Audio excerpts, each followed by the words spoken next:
అందరికీ శుభోదయం. నా పేరు ఎస్ రాజకుమారి. నేను కేటీసీటీ బాలికల మహోన్నత పాఠశాలలో 8వ తరగతి చదువుతున్నాను.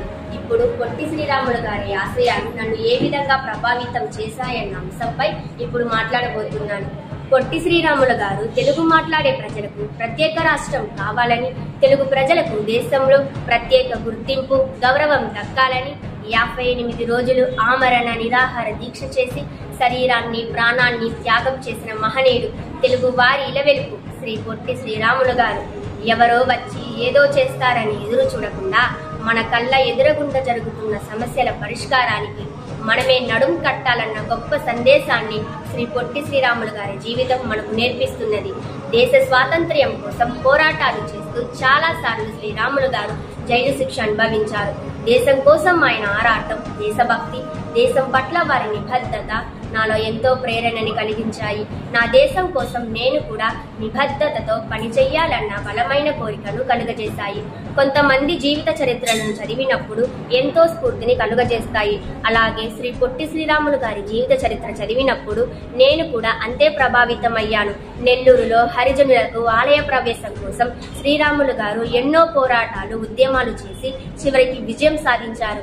హరిజనుల అభ్యున్నతి కోసం మండు టెండలో కాళ్లకు చెప్పులు కూడా లేకుండా శరీరానికి ప్లక్కార్డులను చుట్టుకొని ప్రచారం చేశారు. శ్రీ పొట్టి శ్రీరాములు గారు చేసినటువంటి గొప్ప హరిజనుల అభ్యున్నతి పోరాటాల గురించి తెలుసుకున్న తర్వాత మానవులందరూ సమానమే, కుల మతాలు లేని సమాజ స్థాపన కోసం కృషి చెయ్యాలన్న బలమైన సంకల్పం నాలో ఉదయించింది.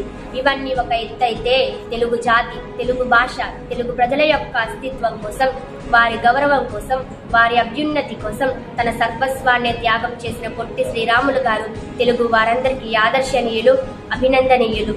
తన ఆశయ సాధన కోసం 58 రోజుల పాటు ఆహారం, నీళ్లు లేకుండా నిరాహార దీక్ష చేయడం అంటే మాటలు కాదు. ఎంతో మంది మహనీయులు దీక్షను విరమించమని ప్రతిమాలినా వినకుండా ప్రత్యేక తెలుగు రాష్ట్రం కోసం శరీరం శుష్కించి, మనిషి కృషించి శరీరంలోని ఆమ్లాలు, రక్తం, మూత్రం మొదలైన వ్యర్థాలు ఎగదన్నుకొని నోట్లో నుంచి బయటకి వచ్చినా నరకయాతన పడ్డ వదలకుండా దీక్షను కొనసాగించారు. చివరికి కోమాలోకి వెళ్లి డిసెంబర్ 15న ప్రాణాలు వదిలారు. ఇది విన్నప్పుడు తన జాతి, తన భాష కోసం తన ప్రాణాన్ని సమిధిగా చేయడం నన్ను ఎంతగానో ప్రభావితం చేసింది. స్వార్థం లేకుండా దేశం కోసం, రాష్ట్రం కోసం, ఆశయ సాధన కోసం ఇంతటి నిబద్ధతతో కృషి చెయ్యాలన్న పాఠాన్ని శ్రీ పొట్టి శ్రీరాములు గారి త్యాగం నుంచి నేను నేర్చుకున్నాను. మనం ఎంపిక చేసుకున్న మార్గం ఎంత కష్టమైనా, లక్ష్య సాధనకు ఎన్ని సమస్యలు ఎదురైనా చివరికి ప్రాణమే పణంగా పెట్టాలన్నా వెనుదిరగకుండా ముందుకెళ్లాలని నేను నేర్చుకున్నాను.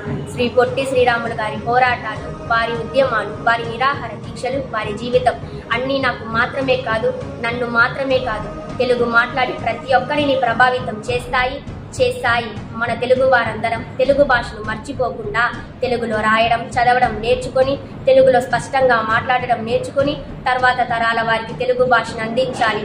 అప్పుడే అమరజీవి పొట్టి శ్రీరాములు గారికి మనం నిజమైన నివాళి అర్పించిన వాళ్ళం అవుతాం. నాకు ఈ అవకాశం ఇచ్చిన వారందరికీ ధన్యవాదములు.